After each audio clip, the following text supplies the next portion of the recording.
آپ کو لگتا ہے چیزیں اب بہتری کی طرف جو ہے وہ جائیں گی؟ اور سب سے عام تو چیز ابھی اس وقت ایک عام آدمی کا پوائنٹ آف ویو سے یہ ہے کہ آپ کوئی اپنی ایڈمنسٹریشن بہتر کریں، جو ہے وہ اور ان معاملات کو کنٹرول کریں۔ اچھا، میں پہلے ذرا خاقان نجیب صاحب کے پاس جو ہے وہ چلا ہے، تو بلال کیانی صاحب 1 منٹ دیجیے گا۔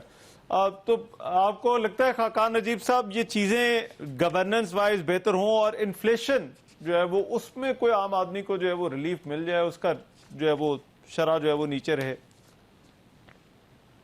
دیکھیں، انفلیشن جو ہے نا اس وقت بہت بڑھی ہوئی، وہ آ رہی ہے اس فیکٹ سے کہ آپ کی سپلائی کنسٹرینڈ ہے بیکاز ڈالرز کنسٹرینڈ ہے۔ آپ کا روپے کی قدر میں بہت گراوٹ آئی ہوئی ہے، وہ اس لیے آئی ہوئی ہے کہ آپ کے ڈالرز کی سپلائی بھی کنسٹرینڈ ہے۔ آف کورس اس میں بالکل حکومت کو جہاں آپ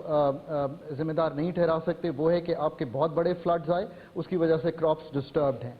اب انفلیشن کو ٹھیک کرنے کا جو امیجیٹ طریقہ ہے وہ سپلائی شارٹیجز کو میٹ کرنا ہے۔ اس کا واحد حل آئی ایم ایف، اس کا واحد حل ڈالر کی سپلائی ہے، اس کا واحد حل سپلائیز ہے، اس کا واحد حل کچھ ایڈمنسٹریٹو کنٹرولز اور وہ بھی پروونسز کے پاس ہیں، ان کو بہتر کرنا ہے۔ لانگ رن میں اس کو ٹھیک کرنے کا طریقہ رحمان ایک ہی ہے، آپ اپنی پیداواری صلاحیت بڑھائیں۔ اور مجھے خوشی ہے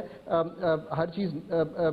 پہ کامنٹ کرنا چاہیے کہ حکومت نے ایگریکلچر پہ کچھ فیصلے ایسے کیے ہیں، چاہے وہ ٹیکسز کو کم کرنا ہو، چاہے وہ سیڈ کے لیے ایزی کرنا ہو، چاہے وہ تھوڑا سا 2200 ارب کا آپ نے بڑھایا ہو جو ان کے پاس فائنینشیل فلوز جائیں گے، دیٹس اے گڈ ڈیسیجن، کیونکہ یہی آپ کی اس کو وہ گروتھ کو جو ہے وہ سپورٹ کر رہے ہیں۔ رائٹ، بلال کیانی صاحب، آج کچھ کرنسی کے حوالے سے قیاس آرائیوں تو تھی کہ کوئی اقدامات آئیں گے، کوئی قانون سازی آئے گی، لیکن پھر ایسا لگتا ہے کہ شاید اس پر کوئی فیصلہ نہیں ہو سکا۔ تو یہ انفلیشن والا معاملہ یہ آپ کو لگتا ہے قابو میں رہے گا آنے والے دنوں میں یا آ جائے گا؟ جی دیکھیے، میں ویری کوئکلی 2-3 پوائنٹس کہنا چاہوں گا۔ جی ایک تو آپ کا جو سوال ہے، سب سے پہلے ہم نے اوورسیز پاکستانی سے ریلیٹڈ اسپیسیفکلی کچھ میجرز اناؤنس کیے ہیں، جس میں وڈرال آف سرٹن ٹیکسز بھی ہے، جس سے ہم امید کرتے ہیں کہ انفلوز جو ہے وہ انکریج ہوں گی۔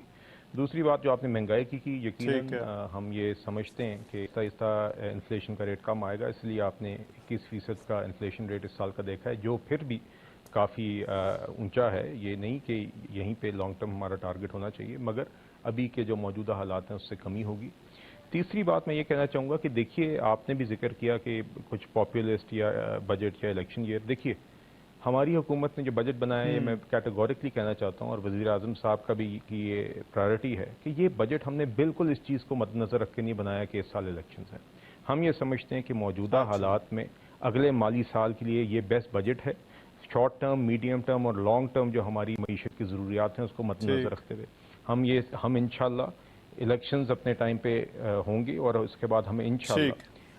واپس حکومت میں میرے پاس اب 30 سیکنڈ ہے، میں ذرا ہارون شریف صاحب سے ان کا فائنل کامنٹ لے لوں۔ فائنلی میں ایک ذرا ورکنگ جرنلسٹ کے حوالے سے کہنا چاہوں گا جی کہ ان کا 1 ارب روپے کا آج ہیلتھ انشورنس فنڈ بھی بجٹ میں اناؤنس ہوا ہے، جو کہ دس از